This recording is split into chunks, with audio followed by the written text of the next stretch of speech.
Now, they did kind of give him a consolation prize. They did allow him to enter the King of the Ring tournament as the final Let's have fun with participant. this. So now Jey Uso, he was victorious in his fatal four-way match. So now in the semifinals, we're going to have Sami Zayn and Randy Orton and Cody Rhodes and Jey Uso. Now with this is interesting here because now I'm not trying to bring The Rock back into this. Well, Dwayne, I'm not trying to bring Dwayne back into this, but this whole thing about Cody becoming a villain, what's the Dark Knight saying? What's the saying from the Dark Knight? You live long enough to become a villain or something like that, along those lines. I'm paraphrasing.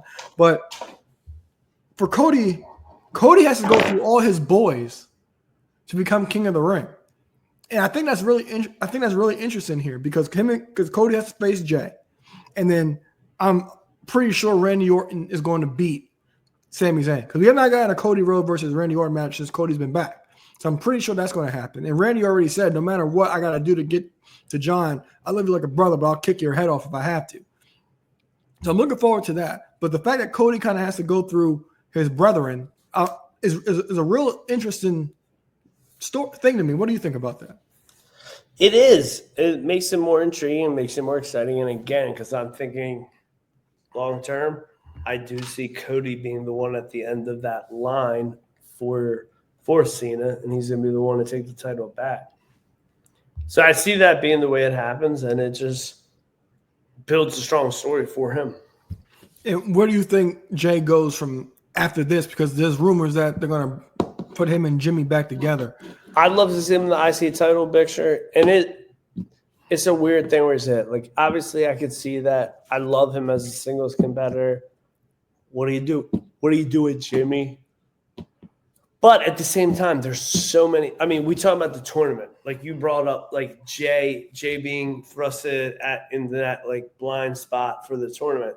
There's so many people like, Chad Gable who, or there's this new luchador Grande Americano who could be, thrusted into a singles picture, whether it be for the heavyweight title or the mid card title. I love that for them. However, when the hell is Karrion Kross going to get booked? When's he going to get pushed? So there's so much, and with all these singles competitors, yeah, you got to push them to tag teams, and it's just got to happen. Yeah, unfortunately, I think Jay does get stuffed out, but he's not staying in the world title picture. He's either going to the IC title or he's out and he's going back to tagging. Because the other thing is, because Triple H, the way he books things, even though like the winner of this gets a title shot at SummerSlam, same as last year. So I could see the Saturday night's main event match being the last world championship match until SummerSlam. Because SummerSlam is only like what, three weeks after this. 3 weeks after Saturday night's main event. So I don't think it'll be another world championship match. I don't see Jay even getting back into that scene. It would have to be something with potentially maybe Rollins, but even with Jay, there's not much for them to do right now in the tag team division either. So he might be lost in limbo for a little bit, unless they could bring something else together that makes logical sense. Logic. So I'm also going to talk about this while we're here. The Queen of the Ring bracket. We got in the semifinals. We got Roxy. She's going to take on Jade, and we got Alexa and Asuka. I'm not a big fan of this kind of like thrown together because like when do we get fatal four ways as like quarterfinal matches essentially? But like I said, this has a lot of intrigue too. Because of the whole thing with Roxy and Judgment Day, we'll get to that. And then Jade kind of still having Naomi in the background. Alexa has a thing with Charlotte, and Asuka. The return of Asuka doesn't have anything going on with anybody. So, what are your thoughts on who could potentially become the Queen of the Ring?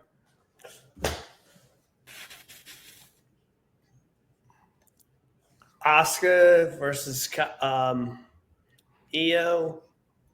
I can see that. Former stablemates makes a lot of sense. Big return. I feel like I feel like that's my early gut, but I'd like to see Alexa. I really want to see. I want to see Alexa doing something. I said this a couple weeks ago in here. I don't want to just keep seeing her. Yo, she's in this qualifier. She's in this qualifier. This is a Royal Rumble. If you win it, you qualify to main event WrestleMania. Okay, cool. She ain't do shit else. Cool. She's in the qualifier for the Elimination Chamber. Cool. She's in the Elimination Chamber. If you win it, you qualify. But you didn't win the Rumble, so this is your shot. Boo, boo, boo. Okay, cool. Now she's back, Queen of the Ring. That's all she's doing. So I hope we got that, great spot. Her getting the win over Charlotte, not by pinning Charlotte, but by pinning somebody else while staring at her. Love Alexa. Hope that's the case. Yeah, listen, I just laid out all the scenarios for everybody, basically what they're all doing. Alexa beating Asuka, a returning Asuka, I'm not so sure about that, even though I would love Alexa to win because she needs something because she's been back all year to give her that thing with Charlotte to grasp on, and her being the queen over Charlotte, I think would be an excellent thing for them to do as far as from a storyline perspective.